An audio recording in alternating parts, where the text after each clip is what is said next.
चाहे सगा भाई ही क्यों ना हो, ये तीन चीजें देखकर वह भी छल कर जाता है। दर्शक मित्रों, झील के किनारे एक बहुत पुराना बरगद का पेड़ था। उसी पर एक बुद्धिमान गिद्ध रहता था। पास ही बिल में एक सियार रहता था। एक शाम सियार झील का पानी पीकर लौटा और पेड़ के नीचे आकर बैठ गया। वह कहने लगा, हे गिद्ध भाई, तुमने संसार बहुत देखा है। मुझे एक बात बताओ, क्या सगा भाई भी कभी छल कर सकता है? और अगर हां तो क्यों, किस कारण से? तब गिद्ध धीमे से हंसा और कहने लगा, सियार, मनुष्य हो या जानवर, जब मन की भावना बदलती है तो रिश्ते कमजोर पड़ जाते हैं। सगा भाई भी इन तीन चीजों को देखकर बदल सकता है। तब सियार एकदम चौंक कर कहने लगा, कौन सी तीन चीजें हैं जिन्हें देखकर सगे भाई की भी भावना खराब हो सकती है? तो गिद्ध एक कहानी सुनाता है और कहता है, हे सियार, तुम इस कहानी को ध्यान से सुनो। तुम्हारे प्रश्न का उत्तर इस कहानी से तुम्हें मिल जाएगा। बहुत समय पहले की बात है। एक शांत और खुशहाल गांव हुआ करता था। मिट्टी के घर, बैलों से जुते हुए खेत, तालाबों का पानी और आपस में मेल जोल रखने वाले लोग, उसी में इनकी दुनिया बसती थी। गांव के लोग सुबह होने से पहले खेतों में निकल जाते थे और स्त्रियां घर, परिवार और पशुओं की देखभाल में लगी रहती थीं। बच्चे धूल में खेलते और बूढ़े नियम की छांव में बैठकर जीवन की बातें सुनाते थे। पर एक दिन ऐसा तूफान आया जिसने उस गांव की नींव हिला दी। जंगल की तरफ से एक विचित्र और भयानक दानव गांव में आ घुसा। किसी ने उसका रूप पहले कभी नहीं देखा था, लेकिन रहस्यमयी बात यह थी कि गांव के कुछ बुजुर्गों ने कहा था कि यह दानव किसी प्राचीन श्राप का परिणाम है और इसे केवल निष्कपट हृदय वाला ही मार सकता है। उसके कार्यों ने सबको कंपा दिया था। पहली ही रात उसने गांव के पास बने खेतों में घुसकर फसलों को रौंद डाला। गेहूं की बालियां टूटी पड़ी थीं और मिट्टी जगह जगह दब गई थी। सुबह जब किसान खेतों में पहुंचे तो उनकी आंखों के सामने उजड़ा हुआ दृश्य था। कुछ ने माथा पीटा तो कुछ ने आसमान की ओर देखकर कहा, हे ईश्वर, ये क्या अनर्थ हो गया? लेकिन बात यही समाप्त नहीं हुई। अगली रात उस क्रूर पशु ने 2 गाय और एक बछड़ा मार डाला। उनके शरीर ऐसे फटे हुए थे कि देखने वालों की आत्मा कांप गई। तीसरे दिन एक किसान की खाल तक उधड़ गई और चौथे दिन एक बच्चे को वह अपने साथ घसीट ले गया। इसके बाद गांव में ऐसा सन्नाटा छा गया कि मानो किसी ने जीवन की गति ही रोक दी हो। दर्शक मित्रों, जब भय घर कर लेता है तो साहस भी द्वार बंद कर लेता है। गांव के लोग अब रात को घरों के दरवाजे लकड़ी की बलियों से बंद कर देते थे। पशुओं को बांध कर रखने की बजाय कोठरी में छिपा देते थे। कोई अकेला बाहर निकलने का साहस नहीं करता था। खेतों में काम आधा रह गया और बच्चों की चहल पहल एकदम समाप्त हो गई थी। जब डर अपनी सीमा पार कर जाए तो मनुष्य सहायता की पुकार लगाता है। गांव के कुछ बुजुर्ग, महिलाएं और युवक मिलकर राजा के पास सहायता मांगने पहुंच गए। वे महल के बाहर इकट्ठे होकर जोर जोर से महाराज को पुकारने लगे। राजा ने जब सुना कि गांव वाले किसी बड़ी विपत्ति में हैं, तो उसने तुरंत उन्हें दरबार में बुलाया। एक बूढ़ा किसान आगे बढ़कर कहने लगा, महाराज, वह दानव हमारे खेत उजाड़ चुका है, हमारी गाय खा चुका है और अब हमारे बच्चों की जान ले रहा है। हम असहाय हो गए हैं, कृपा करके हमारी रक्षा कीजिए। एक और किसान ने कहा, अगर यही हाल रहा तो हम भूखे मर जाएंगे। फसल नहीं, पशु नहीं और प्राणों का भी कोई भरोसा नहीं। राजा ने सबकी पीड़ा सुनी और तुरंत घोषणा की, जो भी इस दानव को मार देगा उसे मैं भरपूर सोना, चांदी और ढेर सारा पुरस्कार दूंगा। घोषणा ढोलन गाड़ों के साथ पूरे राज्य में फैला दी गई, लेकिन कोई आगे नहीं आया। धन कितना भी बड़ा हो, प्राणों के भय से बड़ा नहीं होता। पुरस्कार का मूल्य तभी होता है जब प्राण सुरक्षित हो। मित्रों, इस प्रकार से कुछ और दिन बीत गए। दानव के आक्रमण बंद नहीं हुए, डर बढ़ता गया। खेत सूखने लगे और गांव में रोना धोना बढ़ गया। राजा ने सोचा कि सिर्फ धन की घोषणा से काम नहीं चलेगा। तब उसने दूसरी बड़ी और चौंकाने वाली घोषणा की, जो इस दानव का वध करेगा, मैं अपनी इकलौती बेटी का विवाह उसी से कर दूंगा। साथ में आधा खजाना भी पुरस्कार में दूंगा। मित्रों, यह सुनकर पूरे राज्य में हलचल मच गई। राजकुमारी सुंदर भी थी और समझदार भी। लोग आपस में बातें करने लगे, क्या कोई सचमुच अपने प्राण दांव पर लगाएगा? राजकुमारी का हाथ और धन भला प्राण गवाकर कौन पाएगा? फिर भी किसी ने साहस नहीं दिखाया। राजा भी समझ गया कि डर सोने से नहीं टूटता, साहस से मिटता है। लेकिन उस गांव में दो ऐसे युवक थे जिनके भाग्य अब इस कहानी को मोड़ देने वाले थे। कहते हैं मित्रों, कठिन समय में कर्म से भागने वाले बहुत होते हैं, पर इतिहास उन्हीं का बनता है जो संकट का सामना करते हैं। राजा की दूसरी घोषणा पूरे गांव में आग की तरह फैल गई थी। लोग चर्चा करने लगे थे कि जो उस क्रूर पशु को मार देगा वह ना सिर्फ धनी हो जाएगा बल्कि राजकुमारी का पति भी बनेगा। ऐसे अवसर सदियों में एक बार आते हैं, लेकिन खतरा भी उतना ही बड़ा था। गांव के ज्यादातर युवक डर के कारण अपने घरों में छिप गए थे। किसी के मन में यह साहस नहीं था कि वह प्राण देकर पुरस्कार की आशा करे। यही वह समय था जब गांव के एक निर्धन किसान के दो बेटे आगे आए। उनका घर मिट्टी का था, छत पर फूस पड़ी हुई थी और मां के पास इतने बर्तन तक नहीं थे कि एक बार में दोनों बेटों को भोजन परोस सके। पिता बूढ़ा हो चला था और फसल घटने के कारण घर में हमेशा भूख और चिंता का वातावरण रहता था। कई रातें उन्होंने केवल पानी पीकर गुजारी थीं। इन दोनों भाइयों में बड़ा भाई शरीर से मजबूत और चतुर दिमाग वाला था। उसका नाम विक्रम था। गांव भर में ऐसे ही जाना जाता था कि जिससे भलाई की उम्मीद कम और अपने लाभ का डर ज्यादा हो। उसे हमेशा लगता था कि संसार चतुरों का है और जो सीधेपन में समय गंवाता है वह मुसीबत ही कमा लेता है। वह अक्सर कहता था, निर्धनता भाग्य से नहीं मूर्खता से आती है। वही छोटा भाई अर्जुन स्वभाव से थोड़ा शांत, विनम्र और बड़ा दयालु था। वो अपने छोटे छोटे कामों में प्रसन्न रहता था, दूसरों की सहायता करता और अपने हिस्से का भोजन भी जरूरतमंद लोगों को दे देता। उसकी मां अक्सर कहती थी कि बेटा, सीधी राह पर चलने वाला देर से ही सही पर सही मंजिल तक जरूर पहुंचता है। जब राजा की नई घोषणा इन दोनों भाइयों ने सुनी तो वे कुछ देर तक चुप रहे। विक्रम की आंखों में अचानक चमक आ गई। उसने सोचा, अगर मैं दानव को मार दूं तो मुझे राज्य, सोना और राजकुमारी सब मिल जाएंगे। निर्धन रहकर बूढ़ा होने से तो बेहतर है कि मृत्यु से लड़कर राजसी जीवन पाया जाए। मरना ही पड़ा तो कम से कम प्रयास करते हुए मरूंगा। दूसरी ओर अर्जुन के मन में दूसरी भावना थी। उसने सोचा, अगर मेरे प्राण किसी और की रक्षा में लग जाए तो यह भी कम नहीं है। गांव डर में जी रहा है। अगर मैं कुछ कर सका तो अच्छा होगा और अगर ना कर सका तो मृत्यु भी व्यर्थ नहीं जाएगी। शाम को दोनों भाइयों ने अपने माता पिता से बात की। बूढ़े पिता ने कांपती आवाज में कहा, बेटा, प्राण देकर धन किस काम का? हमें तुम्हारी आवश्यकता धन से ज्यादा है, लेकिन निर्धनता की पीड़ा अक्सर विवेक को पीछे धकेल देती है।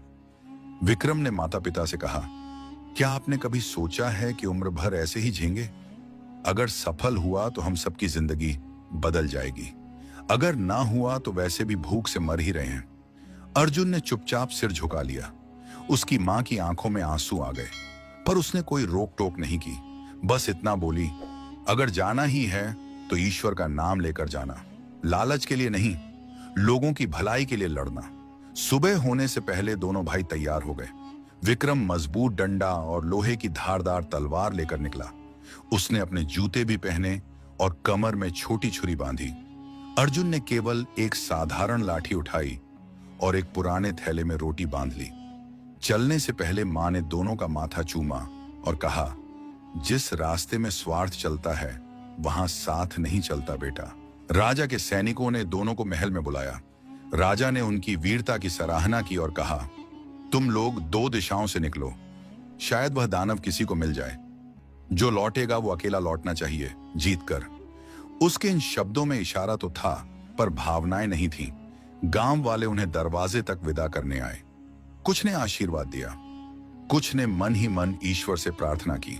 विक्रम चलते चलते बोला, देखते हैं किस्मत किसकी सुनती है, शक्ति की या भोलेपन की। उसके चेहरे पर व्यंग और घमंड दोनों थे। अर्जुन बस मुस्कुराकर बोला, अगर मैं वापस ना लौटा तो हमारे माता पिता का ख्याल तुम रख लेना। उसकी बात सुनकर कई लोगों की आंखें भर आईं। दोनों भाइयों के रास्ते वहीं से अलग हो गए। विक्रम पश्चिम दिशा की ओर बढ़ा, जहां मदिरा की दुकानें, कुछ सराएं और गहरी झाड़ियां थीं। उसका विचार था कि पहले तैयारी कर लें, फिर आक्रमण करें। अर्जुन जंगल के शांत हिस्से से पूर्व दिशा की ओर चला। वो रास्ते में पेड़ की छाल और पक्षियों की आवाजें सुनता हुआ बढ़ रहा था। उसे पता नहीं था कि वहां उसे क्या मिलेगा, पर उसके कदमों में डर नहीं था। कहते हैं लालच आदमी को वीर नहीं बनाता, बस अंधा बना देता है। लेकिन भावना साफ हो तो कदम कांपते हुए भी मंजिल तक पहुंच ही जाते हैं। मित्रों, जंगल का रास्ता जितना लंबा था उतना ही अनजाना भी था। अर्जुन चुपचाप आगे बढ़ रहा था। ना उसके चेहरे पर घबराहट थी, ना उसके कदमों में उतावलापन। उसकी चाल ऐसी लगती थी जैसे वह किसी युद्ध के लिए नहीं, बल्कि किसी सच्चाई की खोज में निकला हो। उस समय एक बात उसके मन में बार बार गूंज रही थी, अगर भावना साफ हो तो राहें खुद रास्ता बना लेती हैं। सुबह का समय था। पेड़ों पर ओस की बूंदें चमक रही थी। हवा में नीम और जंगली फूलों की हल्की सुगंध थी। अर्जुन ने एक जगह रोटी निकालकर खाई और थोड़ा पानी पिया। उसके साथ ना घोड़ा था, ना साथी, ना कोई हथियार, बस एक सीधी लकड़ी और एक सीधा इरादा। काफी दूर निकलने के बाद अचानक उसने झाड़ियों के पास सरसराहट सुनी। पहले लगा कोई जंगली जानवर होगा, पर फिर झाड़ियों से देखा कि धीरे धीरे एक साधु निकलकर उसके सामने आ खड़ा हुआ। उसका कद बहुत छोटा था, लेकिन उसकी आंखों में अजीब चमक थी। बाल सफेद थे, चेहरा झुर्रियों से भरा था। पीठ पर जानवरों की खाल से बना थैला था और हाथ में चमकदार नीले रंग का त्रिशूल था। अर्जुन ने हाथ जोड़कर नमस्ते किया और कहा, आप कौन हैं बाबा? इस रास्ते पर अकेले कैसे आए हैं? तब वह साधु मुस्कुराया। उसकी आवाज धीमी और बहुत असरदार थी। कहने लगा, मैं उन लोगों के सामने आता हूं जो लोभ के लिए नहीं, लोक कल्याण के लिए चलते हैं। तुम्हारे कदमों में स्वार्थ नहीं था, इसलिए मैं यहां खड़ा हूं। अर्जुन चकित था, प्रशांत। उसने पूछा, मैं तो बस गांव को बचाने निकला हूं। मरना पड़ जाए तो कोई दुख नहीं, पर कोशिश अधूरी न रहे। साधु ने उसकी आंखों में झांक कर कहा, धन के लिए निकले होते तो मैं राह बदल लेता, मगर तुम दया और साहस के कारण यहां आए हो, इसलिए यह त्रिशूल तुम्हारा है। उसने अपने हाथ में पकड़ा हुआ त्रिशूल आगे बढ़ाया और उसे दे दिया। वो त्रिशूल साधारण नहीं था, लोहे का नहीं था, जैसे किसी रहस्यमयी धातु से बना हो। उसका रंग गहरा नीला था, लेकिन चमकती धार ऐसी कि सूरज की किरणें उस पर रुककर लौट जाएं। अर्जुन ने देखा कि त्रिशूल पर प्राचीन लिपि में कुछ लिखा था जो चमक रहा था। अर्जुन ने सावधानी से वह त्रिशूल अपने हाथ में लिया और बोला, इतनी कीमती चीज मैं कैसे ले सकता हूं? तब साधु मुस्कुराया, जब वो क्रूर पशु तुझ पर झपटेगा तो तुझे हिचकना नहीं है। त्रिशूल उसके पेट में उतार देना, एक ही बार काफी होगा। याद रखना, बहस से ज्यादा घातक होता है भरोसा खो देना। लेकिन सुनो, एक बात और, यह दानव केवल शस्त्र से नहीं मरेगा। तुम्हें उसके माथे पर एक काला निशान दिखेगा, वहीं प्रहार करना होगा। मित्रों, अर्जुन ने गहरी श्रद्धा से कहा, आपका नाम क्या है? साधु हंसा नाम ढोंग होते हैं। नेक इंसान का काम ही उसकी पहचान होता है। चलो, औरों की जान बचाने में देर मत करो। इतना कहकर वो वनस्पतियों में ऐसे खो गया जैसे धुंध में परछाई। अर्जुन त्रिशूल कंधे पर रखकर आगे बढ़ता है। उसके मन में अब डर की जगह दृढ़ता थी। पेड़ों के बीच से गुजरते हुए उसने कई जंगली आवाजें सुनी, लेकिन अब उसके कानों में वही आवाज गूंज रही थी, लोभ के लिए नहीं, लोक कल्याण के लिए। कुछ ही दूर गया था कि उसे जमीन पर बड़े बड़े पैरों के गहरे निशान दिखाई दिए। आसपास मिट्टी उखड़ पड़ी थी, झाड़ियां टूटी थीं और हवा में रक्त की हल्की गंध खुली हुई थी। यह साफ संकेत था कि वह दानव वहीं आसपास ही था। उसने कदम और धीमे कर दिए। दिल धड़क रहा था, पर चेहरे पर घबराहट नहीं थी। तभी अचानक सामने की झाड़ियों में जोरदार हलचल हुई। पहले सरसराहट, फिर भारी सांसों की आवाज, और अगला क्षण वो दानव सामने था। धूप की किरणों के बीच उसकी आकृति उभर आई। शरीर पहाड़ जैसा चौड़ा था, आंखें अंगारे जैसी लाल, नुकीले दांत, काले बालों से ढका चेहरा और पंजों में चट्टान फोड़ देने की शक्ति। उसके माथे पर सचमुच एक काला निशान था जो साधु ने बताया था। वो देखते ही देखते गुर्राया। जमीन हल्की कांपी, लेकिन अर्जुन स्थिर खड़ा रहा। उसने त्रिशूल कसकर पकड़ लिया। दानव ने एक क्षण के लिए गरज मारकर आसमान को जैसे फाड़ दिया और अगले ही पल वो बिजली की तरह उसकी ओर झपटा। दहाड़ इतनी भयानक थी कि दूर के पंछी तक उड़ गए। पर वही समय था जब साहस और हथियार को एक होना था, जैसे ही वह क्रूर पशु हमले को करीब लाया, अर्जुन ने बिना देर किए त्रिशूल को दोनों हाथों से पकड़कर सीधे उसके माथे के काले निशान पर पूरी शक्ति से घुमा दिया। चीख नहीं, धमाका हुआ। त्रिशूल निशान के आर पार चला गया और दानव आगे बढ़ने से पहले ही ढह गया। धरती हिल गई, सूखी पत्तियां उड़ गईं, जैसे सन्नाटा टूटकर खामोशी में बदल गया। अर्जुन कुछ देर वहीं खड़ा रहा। उसने अपने माथे का पसीना पोंछा और मन ही मन उस साधु को धन्यवाद किया। उसने आकाश की ओर देखा, जैसे किसी अनदेखी शक्ति को प्रणाम कर रहा हो। अब उसने दानव को घसीटकर कंधे पर उठाया। शरीर भारी था पर मन हल्का। उसका लक्ष्य साफ था, इसे राजा के सामने ले जाकर गांव को भय के बंधन से मुक्त करना। मित्रों, उधर अर्जुन वन के शांत और कठिन रास्तों से होते हुए उस भयानक दानव का वध कर चुका था, लेकिन दूसरी दिशा में निकला था विक्रम। वो शुरू से ही किसी और इरादे से चला था। उसके मन में ना गांव की रक्षा का विचार था, ना उस दानव से लड़ने का साहस। उसके पास तलवार जरूर थी, पर हथियारों से ज्यादा उसके पास चतुराई और स्वार्थ था। वह जंगल में ठीक से गया भी नहीं।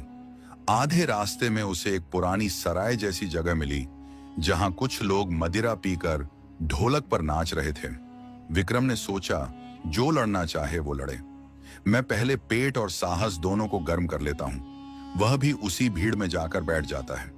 उसने मदिरा के 2 घूंट पिए और अपने आसपास बैठे लोगों से बड़ी बड़ी डींगे मारकर कहा, मैं दानव के पेट को चीर कर फेंक दूंगा।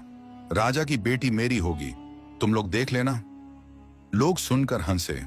कुछ ने उसकी बात पर हामी भरी, लेकिन असलियत यह थी कि वह खुद अंदर से डरा हुआ था। जब वह नशे में था, तभी अचानक उसे किसी की आवाज सुनाई दी, अरे देखो, कोई दानव को मारकर लाता दिख रहा है। सभी एकदम चौंक कर बाहर भागे। दूर से अर्जुन दिखाई दे रहा था, कंधे पर मरा हुआ दानव लादे, थका हुआ मगर शांत। उसके माथे पर पसीना जरूर था, मगर आंखों में चमक थी। हाथ में वही नीला त्रिशूल चमक रहा था। विक्रम यह दृश्य देखकर दंग रह गया। उसे सबसे ज्यादा चोट इस बात ने पहुंचाई कि वह अर्जुन, जिसे वह हमेशा कमजोर, मूर्ख और निर्धन समझता था, आज उस काम को कर गया जिसे करने का ढोंग वो कर रहा था। उसके दिल में ईर्ष्या और लालच ने एक साथ जन्म लिया। मन ही मन बोला, अगर यह दानव राजा तक ले गया तो पुरस्कार और राजकुमारी सब इसे ही मिल जाएंगे और मैं फिर उसी निर्धनता में रह जाऊंगा। उसने तुरंत अपना चेहरा बदला और मुस्कुराते हुए अर्जुन के पास गया। कहने लगा, भाई तू सचमुच वीर निकला। पहले विश्राम कर ले, थोड़ी देर बैठ जा। इतना भारी दाना उठाकर तू थक गया होगा। आ जरा पानी पी और शरबत पी ले, फिर हम दोनों साथ में राजा के पास चलेंगे। अर्जुन ने भोलेपन से सोचा कि बड़ा भाई सच में खुश है। उसने त्रिशूल अपने कंधे से उतारा और दानव वहीं पास में रख दिया। फिर वो उसके साथ बैठ गया। विक्रम ने प्यार से पहले पानी दिया, फिर चुपके से मदिरा भी पिलाता रहा। धीरे धीरे अर्जुन नशे के असर में ढीला पड़ने लगा। उसने सब कुछ बता दिया था। भाई, यह त्रिशूल मुझे जंगल में एक साधु ने दिया था, उसी की वजह से मैं दानव को मार पाया।